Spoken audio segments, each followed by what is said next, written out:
Increasingly, I find myself doing more and more public speaking, whether it's at a conference, on a panel, doing a workshop, a live video.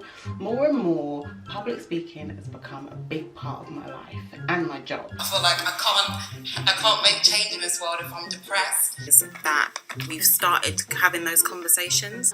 1 out of our 3 directors is under the age of 25. For me, it's been such a useful skill, learning how to communicate ideas in an engaging way, how to read a room, how to improvise if necessary, and how to inspire people. And usually every time, just before going on stage or doing a panel or whatever, I think to myself, why the fuck do I do this to myself? Am I okay? I get that feeling in my stomach and I start to feel nervous and I get really reserved.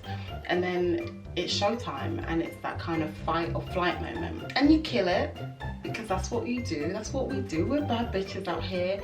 But it is nerve-wracking. And if you've got something coming up, it can really play on your mind. You're like, oh my God, am I gonna mess up? I'm here to tell you that you won't. So whether you're a novice or whether you've done this a lot and you want to brush up on your skills, I'm gonna give you my top tips for public speaking. So in no particular order, let's do this. 1.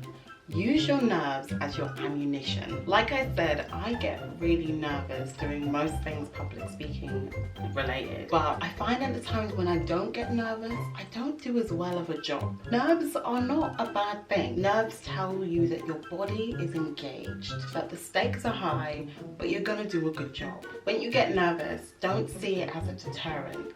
See it as, okay, I'm ready. Work through the nerves and they'll work for you. 2, think about what impression you want to leave your audience. This is going to shape the contents of your talk and the style of the talk that you're going to give. People rarely keep the heaps of information that we throw at them, but they do keep the key points. So it's good for you to be clear about what those key points are. Before you start preparing, think about 2 things. 1, what is the one thing you want people to remember about your content? This could be a fact or statistic or your conclusion. And the second thing to think about is, what do you want people to remember about you? Do you want them to think, oh, she was really cool, or they had a killer style, or they really knew their stuff? Think about what you want people to think about you, and that's gonna dictate the sort of tone and the way in which you deliver that content or that key thing that you want people to remember. 3, prepare in the best way for you. It's important to know yourself and trust your instincts when preparing for something like a talk or a presentation. When you know yourself, things in life generally are a lot easier. For example, do you know that you need extra time to prepare? Or do you know that you need to see the space beforehand so that you can calm your nerves? Or do you need to do a run through or several runs through with the tech? Or are you just happy to kind of appear on the day and see how it goes? I guess it all boils down to, when you're preparing, think about, what do you need in order to do your best? Don't follow what other people do. Know your style, know what's good for you, and you're bound to do the best. 4, things go wrong. Just keep calm and carry on. We're human. And fucking up is okay. In fact, it makes us a little bit more relatable. I mess up all the time, even when I'm trying not to. You about them. So the phone call. I got a phone call from, oh wait, I haven't been doing any of this. Bloody hell, mate. God, what am I doing? But it's all about how you deal with it. You just need to mess up, keep calm, and carry on. You might want to say sorry if it's a really big mess up, but if not, you just carry on. People don't actually know what you're going to say or what you're supposed to be saying, so just go with the flow. Improvise, or if you can't improvise, just get some water. Say, is it possible for me to have some water?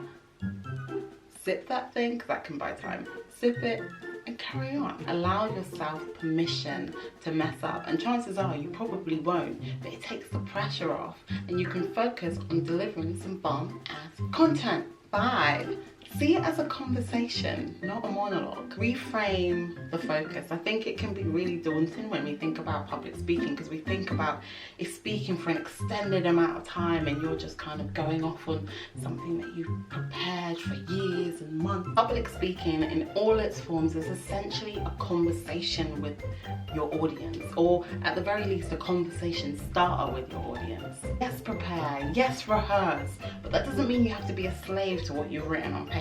Encourage your audience to ask questions, bounce things out to them, read the room, right? If everyone's really high energy and you're giving a dull presentation, think about, actually, can we do this in a different way? Has anyone got any questions? You guys seem like a lovely bunch. Hit me with some questions, you know? Make it a little bit more conversational and everybody relaxes. Just remember, the audience are sometimes just as nervous as you are. They're there to support you. They're not there to be like, entertain me. When I'm writing my talks or my presentations or whatever, I always write it how I would say it. I think it's important for it to sound conversational. Don't use all these big unnecessary words that you wouldn't use anyway. This is about public speaking. It's not public writing. You know, there's always this tendency to rush. Hello everybody, my name is Euella Jackson and I'm going to be doing a presentation today about public speaking. It's too much. Hi everyone, I'm Euella Jackson and I'm going to do a presentation on public speaking. So, change is the vibe. 6, leave them wanting more. Be short and sweet. You don't always have to use the whole time that's allocated to you. Our attention spans are not what they used to be, admittedly, and you don't want people to start, you know, getting shuffly bums and feeling a little bit agitated and, you know, wanting to move around. You want your audience to be engaged with you. So think about keeping it short and snappy, trim all the fat off and make it really succinct, but leave your audience wanting more.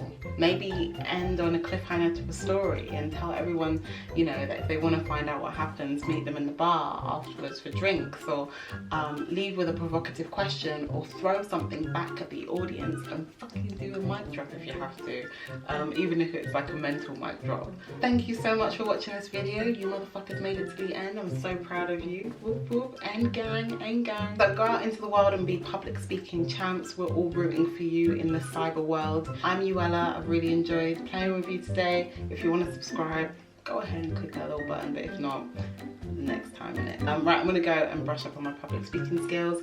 Take care, mother tuckers.